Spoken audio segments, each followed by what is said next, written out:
Hello friends, आपका स्वागत है हमारे इस यूट्यूब चैनल में। आज के इस वीडियो में हम देखेंगे धातुओं एवं अधातुओं के बीच अभिक्रिया, जो अध्याय धातु एवं अधातु के अंतर्गत आता है। तो आइए पढ़ते हैं ऑनलाइन। धातुओं और अधातुओं के बीच अभिक्रिया। इस संबंध से निम्नलिखित तथ्य प्रमुख हैं। पहला, धातु और अधातु परस्पर अभिक्रिया करके मुख्यतः आयनिक यौगिक बनाते हैं। दूसरा, अधातु और अधातु परस्पर अभिक्रिया करके सहसंयोजक यौगिक बनाती हैं। तीसरा, धातुएं परस्पर रासायनिक अभिक्रिया नहीं करती हैं। इन तीनों बिंदुओं से यह समझ में आता है कि धातुएं जो हैं अधातु से अभिक्रिया करती हैं, अधातुएं और अधातुएं भी आपस में अभिक्रिया करती हैं, परंतु धातु और धातु रासायनिक अभिक्रिया नहीं करती है। तो इस बिंदु में पहला बिंदु धातु और अधातु के बीच जो मुख्यतः अभिक्रिया होने के बाद आयनिक यौगिक बनता है, उसी पर हम चर्चा करेंगे कि किस तरह के यौगिक बनेंगे, अर्थात इन अभिक्रियाओं को हम देखेंगे, धातु और अधातु के बीच अभिक्रियाएं।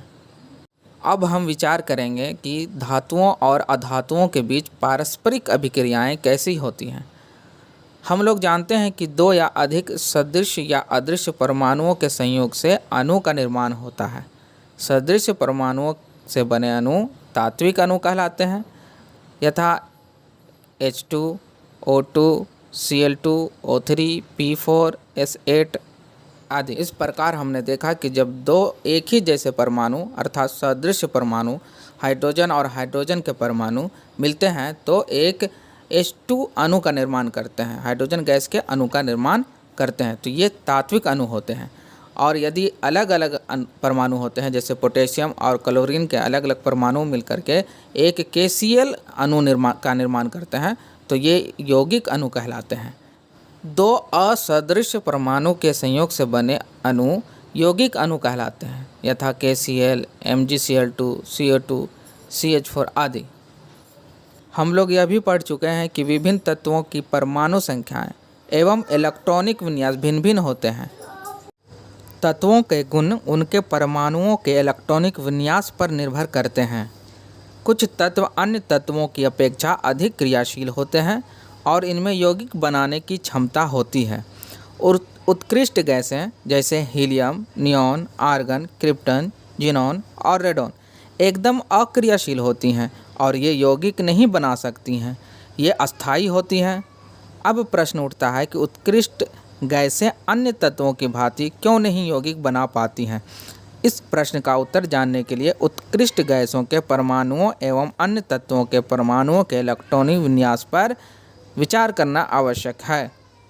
जैसा कि हम जानते हैं कि तत्वों के जो गुण होते हैं वो इलेक्ट्रॉनिक विन्यास पर निर्भर करते हैं। परमाणु के जो इलेक्ट्रॉनिक विन्यास होते हैं उनके आधार पर उन तत्वों का गुण होता है। और यहाँ पर उत्कृष्ट गैसें जो होती हैं वो अक्रियाशील होती हैं। तो इसके इलेक्ट्रॉन विन्यास पर अगर हम विचार करेंगे तो हमें पता चलेगा कि किस कारण ये उत्कृष्ट गैसें जो हैं अक्रियाशील होते हैं। आइए उसे देखते हैं। उत्कृष्ट गैसों के परमाणुओं के शेल इलेक्ट्रॉनों से पूर्णतः भरे हुए होते हैं, इसलिए ये दूसरे परमाणु के साथ अभिक्रिया नहीं करती हैं। हीलियम का प्रथम शेल ही अंतिम शेल है जिसमें 2 इलेक्ट्रॉन ही रह सकते हैं, अतः यह शेल भी पूर्णतः भरा हुआ है। अन्य उत्कृष्ट गैसों के परमाणुओं के बाह्यतम शेल में 8 इलेक्ट्रॉन रहने के कारण इनके भी इलेक्ट्रॉनिक विन्यास अस्थायी हैं, इसलिए उत्कृष्ट गैसें अक्रियाशील होती हैं। जैसा कि हम जानते हैं कि सभी तत्व ऑक्टेट पूरा करते हैं, यानी अष्टक पूरा करते हैं। तो अष्टक जिनका पूरा हो जाता है वो अक्रिय हो जाते हैं। जैसा कि यहाँ पर उत्कृष्ट गैसों के जो इलेक्ट्रॉनिक विन्यास है उनके बाह्यतम कक्षा में 8 इलेक्ट्रॉन मौजूद रहते हैं। केवल हीलियम ही एक सा तत्व है जिसके बाह्यतम कक्षा में 2 इलेक्ट्रॉन होने के बावजूद भी वे क्या हो जाते हैं, उत्कृष्ट गैसों जैसे संरचना प्राप्त कर लेते हैं, अर्थात उनके बाह्यतम कक्षा में 2 इलेक्ट्रॉन रहने पर ही वो अक्रियाशील हो जाते हैं। आइए अब आगे देखते हैं। उत्कृष्ट गैसों के अतिरिक्त जितने भी तत्व हैं उनके परमाणुओं के बाह्यतम शेल संयोजी शेल में 8 से कम इलेक्ट्रॉन रहते हैं, अर्थात इनके संयोजी शेल अपूर्ण होते हैं। इसलिए इन तत्वों के परमाणु अन्य परमाणुओं से संयोग करके उत्कृष्ट गैसों की भांति इलेक्ट्रॉनिक विन्यास प्राप्त कर लेने की प्रवृत्ति रखते हैं। इनके परमाणुओं में उत्कृष्ट अक्रिय गैसों की भांति अस्थायी इलेक्ट्रॉनिक विन्यास प्राप्त करने की प्रवृत्ति के कारण ही वे रासायनिक दृष्टि से क्रियाशील होते हैं।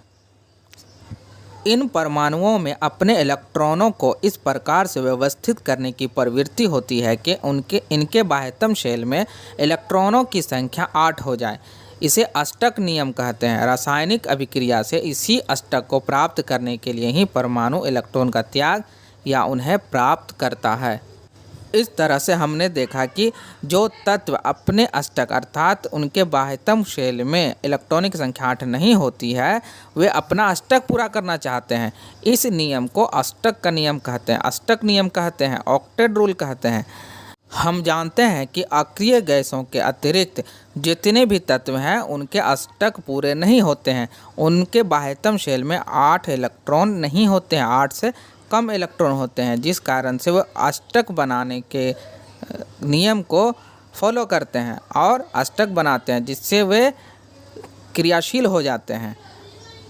हम जानते हैं कि धातुओं के बाह्यतम कक्षा में इलेक्ट्रॉनों की संख्या 1, 2 या 3 होती है। इसके अतिरिक्त जितने भी तत्व हैं वे उनके बाह्यतम कक्षाओं में इलेक्ट्रॉनों की संख्या 4 या 4 से अधिक होती है। धातुओं के बाह्यतम कक्षा में इलेक्ट्रॉनिक की संख्या 1, 2 या 3 के होने के कारण ये इलेक्ट्रॉनों को त्याग देते हैं और अधातुओं जो होती हैं वे क्या करते हैं, इन इलेक्ट्रॉनों को ग्रहण कर लेती हैं, जिसके कारण धातु और अधातु के बीच परस्पर अभिक्रिया होती है।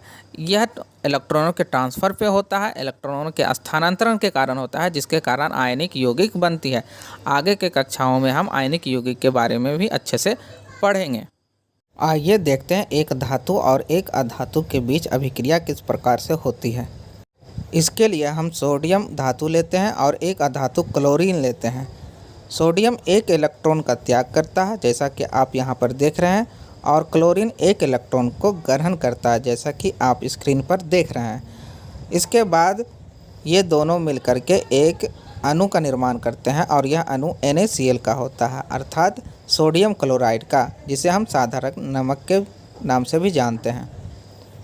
इस प्रकार सोडियम अपना अष्टक पूरा करता है एक इलेक्ट्रॉन को त्याग करके, और क्लोरीन भी अपना अष्टक पूरा करता है एक इलेक्ट्रॉन का ग्रहण करके। आइए अब सारणी 3.6 देखते हैं, जिसमें हम विभिन्न अक्रिय और उत्कृष्ट गैसों के इलेक्ट्रॉनिक विन्यास देखेंगे। आप यहाँ सारणी को देखकर समझ सकते हैं कि अक्रिय गैसों के जो इलेक्ट्रॉनिक विन्यास होते हैं उनके बाह्यतम कक्षा में 8 इलेक्ट्रॉन मौजूद हैं, सिवाय हीलियम के, जिसके बाह्यतम कक्षा में 2 इलेक्ट्रॉन हैं। इसी के साथ हमारा यह वीडियो समाप्त होता है। अगर हमारा वीडियो आपको पसंद आता हो तो प्लीज़ लाइक करें, सब्सक्राइब करें और शेयर भी करें। धन्यवाद।